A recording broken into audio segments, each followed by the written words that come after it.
Hey, what's up? This is Brandon Simmons for BrandonSimmons.biz. This is my weekly video blog called Bullheaded, a review of the Houston Texans news, as well as a preview of the upcoming game matchups. Now, this Sunday, the 0-3 Texans are going to go on the road again to face the Indianapolis Colts in the first division game of the season. But before I get into this week's topic, let me do a quick recap of last Sunday's game against the New York Giants. So last Sunday, 27-22 loss. Quarterback Deshaun Watson put up 385 yards. J.J. Watt had him about 3 sacks, and yet somehow we still managed to lose that game. And you know what? They did their thing, and a couple of other players did their thing as well. Fuller, he had 5 catches for 101 yards. Hopkins had 86 yards. My thing about the receivers, I don't think they distributed the ball enough. And it seems like every time we get to like a tight end or something, they'll have like that one catch or one play, and that'll be a big play. And the after that, you just won't hear from them again. Sunday, they threw it to Akins or Thomas or one of those guys. They threw it to a tight end, and he had a big play that put us into the red zone. We ended up kicking a field goal, but still, plays like that. That's what we need to go back to a little bit more. But not to harp on that, our running game really wasn't there. And that probably kind of falls on the O-line a little bit, seeing as they really couldn't protect the quarterback that well.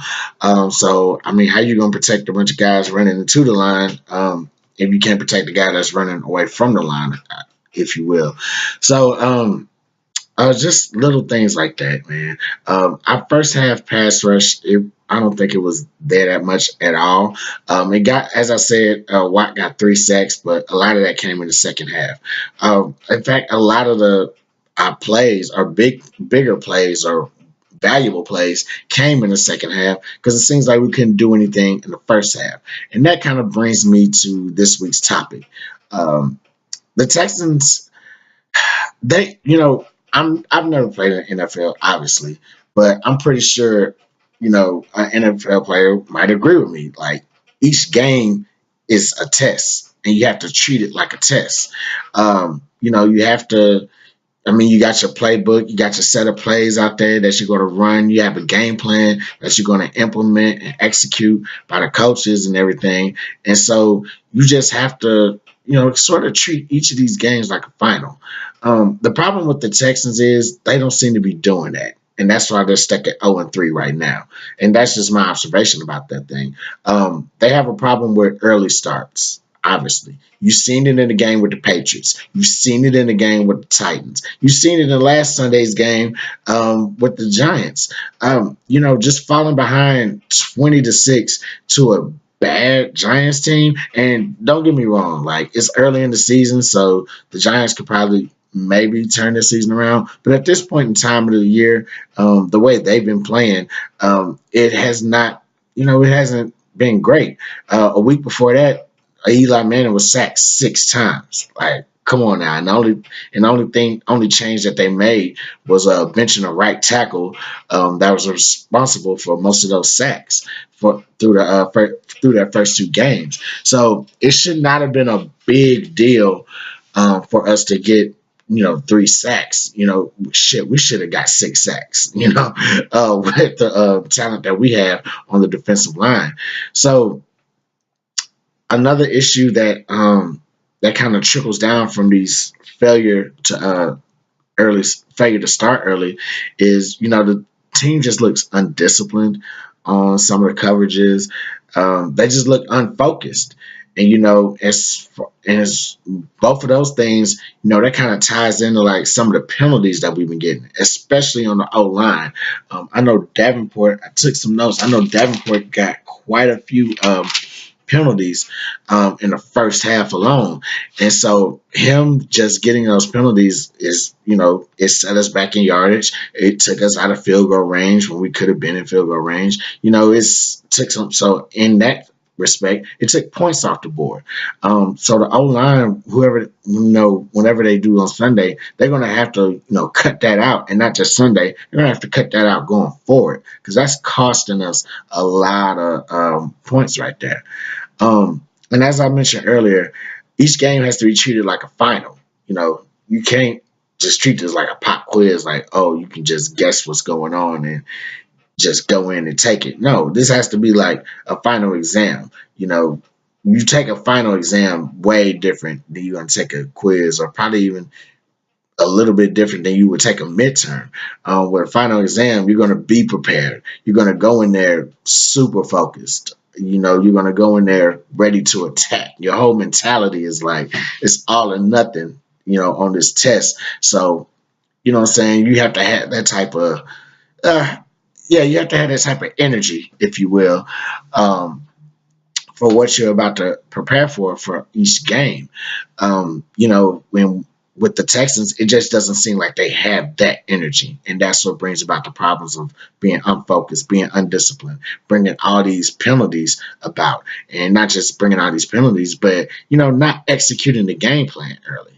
And that's all it takes, just simple execution. If they can get that right, we'll probably be in a much better position than where we are right now. And so with that being said too, like, final thing I want to touch on around this topic is, like, obviously it's costly, but it shouldn't have to be. The teams we in the games we played so far, we've been in all these games like in the fourth quarter, late in the fourth quarter. The Patriots, I mean, for what it's worth, they didn't really blow us out. They got their points up, yeah, but being on the road against Bill Belichick and Tom Brady and not getting blown out, that says a lot about the team that we have. And so, yeah, the Patriots, they're 1-2 going through what they're going through, but they'll turn it around quickly towards the end of the season and find themselves in a playoff spot. And playing the way we are now, that's postseason looking real bleak at this moment, to be honest with you. But let's say we do turn it around and we're, battling for like a wild card spot or something of that nature. This is one of the games that you have to win. Same thing with the Titans. We were in that game late in the fourth quarter with them, and we could have actually won that game. So, I mean, these are okay teams or whatever, good teams, if you will. But these are us. But us losing these games this early in the season to those opponents, it's very costly, and it'll be costly down the road should we get around to the postseason. So we'll just have to watch out for that. But as for this Sunday going against the Colts, is always a good matchup with the Colts, man. Division rivals, they're always like the best games. It's going to be no different from the ending by playing with the Colts. So a couple of things, or a few things actually, as far as like keys to winning the game. So as I said, execute early. Whatever game plan that we have to execute it early. And I know the game plan works because it seems like they kind of implement the same thing in the second halves of these games, with just little tweaks here and there. But at the same time, if we get it right the first time, then definitely I think we should be able to. If we get it right in the second half, we should be able to get it right in the first half without question. So execute early. That's going to be the number one thing that the Texans have to do. The second thing, coverage is going to be key. So Andrew Luck, he didn't play all last season, and he's coming off of that shoulder injury or whatever, and so he might be trying to get his strength back in his arm, but in the last two games he hasn't even hit over 200 yards, and that's something. But another thing that ties in with that, he doesn't have a real threat at wide receiver outside of T.Y. Hilton, and even T.Y. Hilton hasn't been putting up the best of numbers, and so Another telltale sign was last week at the end of the Eagles game that the Colts played. They were about to throw a Hail Mary, and instead of having Luck throw the Hail Mary, they brought in the backup quarterback to throw it. And so that says a lot about, probably where his arm strength is. And so, with that being said, the coverage is going to be key. The secondary, they're going to have to, cover whatever receivers are out there. Yeah, T.Y. Hilton, man, he is still a deep threat, very much so, but obviously it's not really working as far as like getting the ball to him. So this cannot be the game where where Luck finally feels like he can get the ball to Hilton. So I would definitely say make sure we bottle Hilton up as much as we can, limit his touches, and also don't sleep on any of the other receivers or any other way that they'll try to get the ball out to the receivers, because I'm pretty sure the Colts are very aware of like how limited how limited Luck's passing yardage has been, as well as how limited it's been as far as like getting Hilton the ball. So they're probably going to find ways to get the ball to other receivers, whether it be short slant routes or anything like that. Because last week, another thing I wanted to touch on about last week's game, we were getting killed in those crossing routes like big time. So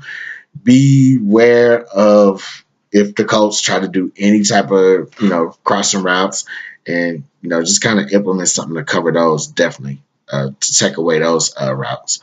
Um, Last thing, I just want to go back to the emphasis on starting early.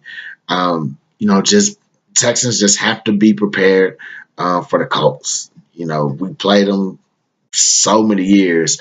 Majority of this team has seen these guys over the last few years, so nothing should be too surprising. This team, but just be prepared for whatever they may have, and also just set the tone early. Whether it's offense or defense, just come out with like a lot of aggressive energy, because you're going to be on the road, number one, and so you don't want to you want to get the crowd out of the game as early as possible as well. They're out of it by, middle of the second quarter or end of the second quarter. Then you've done something right. You have something you can build off on to take into the second half and finish the game out with. And so it's going to be very important, that you set the tone with aggressive energy, whether it's on the offensive side or defensive side. And you do any three of these things, more than likely you're going to get the win. So definitely, these are the keys that they got to win. It's up to them if they want to take them, definitely. So I'll be looking forward to this game. And that's all I got for this week. My name is Brandon Simmons for BrandonSimmons.biz. I holla.